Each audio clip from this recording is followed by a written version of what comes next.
Right, so the panel you've just been in has been focusing mainly on sort of suppliers and B2B and B2C.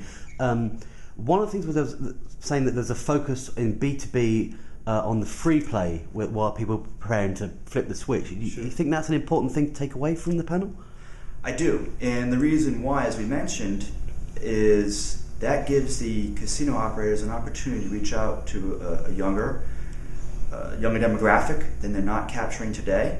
If you look at a lot of the casinos in the U.S., and I don't want to paint a broad stroke across the United States and America, but you look at even Northeast casinos, it's generally an older demographic that visits the property.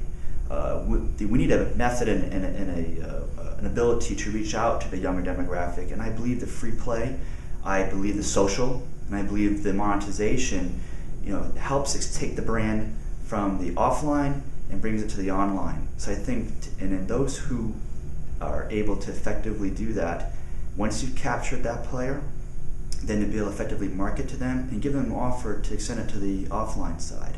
And it doesn't mean it has to be one way. It also can be an offer from your offline player to go play online, because what you want to do is always extend your brand and the experience that that you have at your facility. And I believe that's one way to do it with online gaming as well as social and free play. So you were talking there about sort of leveraging the online and offline brands. Do you think that Landbase is going to start adopting some of the marketing strategies used by online? Oh, I definitely agree with that, because if you look at 21 years experience in the offline world, they're very slow to adopt new technology. If you look at the iGaming space, it's last 6 to 12 months, technology is constantly changing. Mm-hmm. And really that's frightening. It's really scary, especially from a land-based operator. And once you realize that and you come to that realization, the main focus that we felt is we need to partner with a company that can adapt quickly, and that's why we established a partnership. We realized we don't have that strength, that skills set to offer online space and marketing. So and if you can't do it yourself, you need to supplement your own talent in-house. And when you're looking to, as you say, supplement that talent, where are you looking? Are you looking at the European operators or looking at new US companies? Actually, you could look at both. For us, when we interviewed a number of U.S. and European operators, we felt that the European operators had an advantage.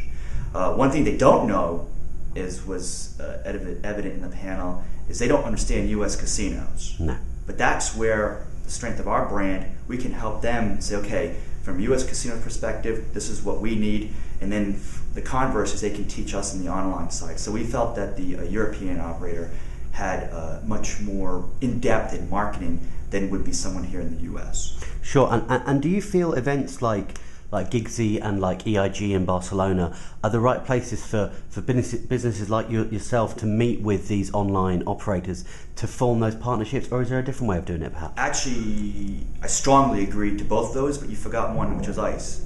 Yes. So that is those three venues.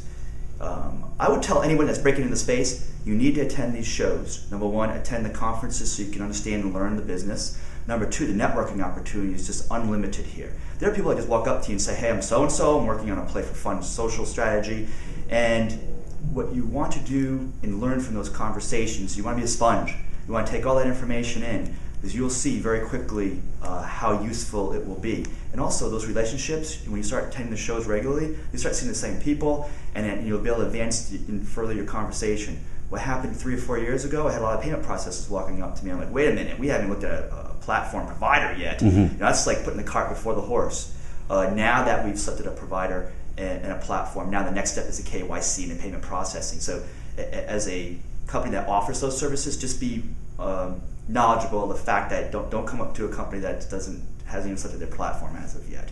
And what we also quickly realized is the amount of work that went into selecting your platform provider, it takes the same amount of work to select your KYC and payment. So just so you think you can breathe a sigh of relief once you made that decision, the work starts all over again. Sure. And finally, one of the things that came up in the panel was around data ownership. And it's been a hot topic throughout GiGse of how the land-based casinos in America hold a hell of a lot of data, and how do you leverage that into the online space? And as you say, partnering with these European operators, where do you go? Do you give them rights to your data? What's the best way of going about it? No, that's a great question. And the analogy I gave in the panel is a marriage. I know a lot of people might have laughed and chuckled at that.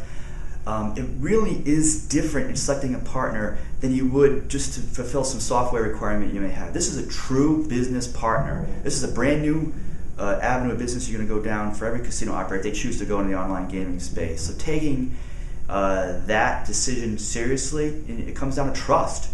And it comes down to a partnership. It comes down, again, to I say, as a marriage. If you can't trust your partner, then you should get into bed with them. If you can, then then you should be able to share the data and have an understanding, but also protect yourself legally through contractual, requirements. And I'm not a lawyer, but there's pretty sure a laundry list out there. Yeah, sure. And the final thing, with New Jersey regulating recently, are there going to be a lot of eyes on the casinos in New Jersey and how they're moving to online?